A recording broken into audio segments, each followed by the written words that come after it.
இயற்கையை பாதுகாத்துக் கொள்ளுங்கள். ஏனென்றால் இயற்கையில் அநேக பயிர்கள், அநேக மூலிகைகள் உள்ளன.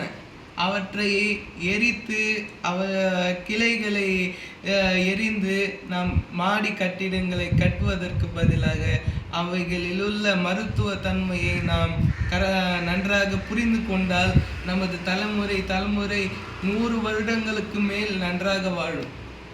எனது ஆலோசனையின் பிரகாரம் நான் சொல்வது என்னவென்றால், நம் முன்னோர்கள் நமக்கு சொன்னதும் இதுதான். நாம் தமிழர்கள். தமிழ் என்பது எல்லா மொழிகளுக்கும் அப்பாற்பட்டது. திராவிட மொழியில் முதல் மொழி தமிழ். தமிழன் என்று சொல்லடா, தலை நிமிர்ந்து நில்லடா என்று பாரதியார் சொன்னார். எதற்காக? நமது தமிழரின் அடையாளம் எங்கெங்கும் ஓங்கி உள்ளது.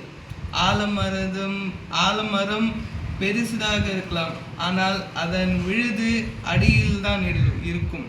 ஆனாலும் அது கீழே இருந்தாலும் அது பூமியை ஒட்டினால்தான் அது மேலே, அந்த ஆலமரம் மேலே நன்றாக இருக்கும். அதுபோலதான் நமது தாய்மொழி கீழே இருக்கலாம், ஆனால் அது உலகத்திற்கு நன்றாக ஒட்டி கொண்டிருக்கும் மொழி. மேலே இருக்கும் இங்கிலீஷ், கன்னடம், ஹிந்தி, தெலுங்கு, மலையாளம் என்ன மொழி என்றாலும் நமது தாய்மொழி தமிழுக்கு ஈடாகுமா? தமிழர்களின் பண்பாடுகளையும் அவற்றின் மரபுகளையும் பாதுகாக்க வேண்டியது ஒவ்வொரு தமிழ் பிள்ளைகளின் கடமையாகும். ஒவ்வொரு தமிழ் மகனும் இதை செய்ய வேண்டும். இயற்கையில் நெகிழிகளை கண்ட இடத்தில் எரிப்பது, போகி என்ற பெயரில் வீட்டில் உள்ள பொருட்களை சேதப்படுத்தி எரிப்பதை விட அன்றாட வாழ்க்கையில் கஷ்டப்படும் ஏழைகளுக்கு அவைகளை கொடுத்தால் அவர்கள் மிகவும் ஆனந்தத்தோடு இருப்பார்கள். இந்த நெகிழிகளை எரித்து போகி என்ற பெயரில் நாம்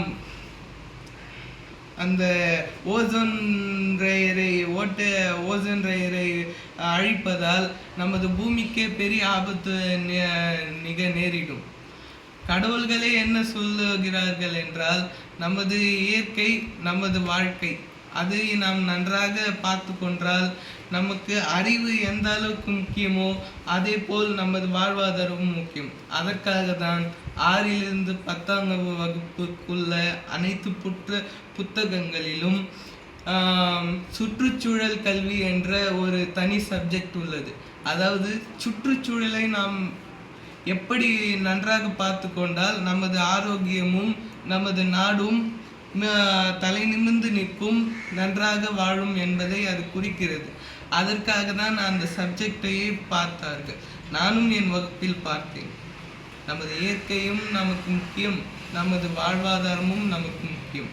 ஆகையால் இனிமேலாவது நமது சுற்றுச்சூழலை நாம் நன்றாக பார்த்து கொள்வோம். அனைவரும் நலமாக வாழ்க வேண்டும்.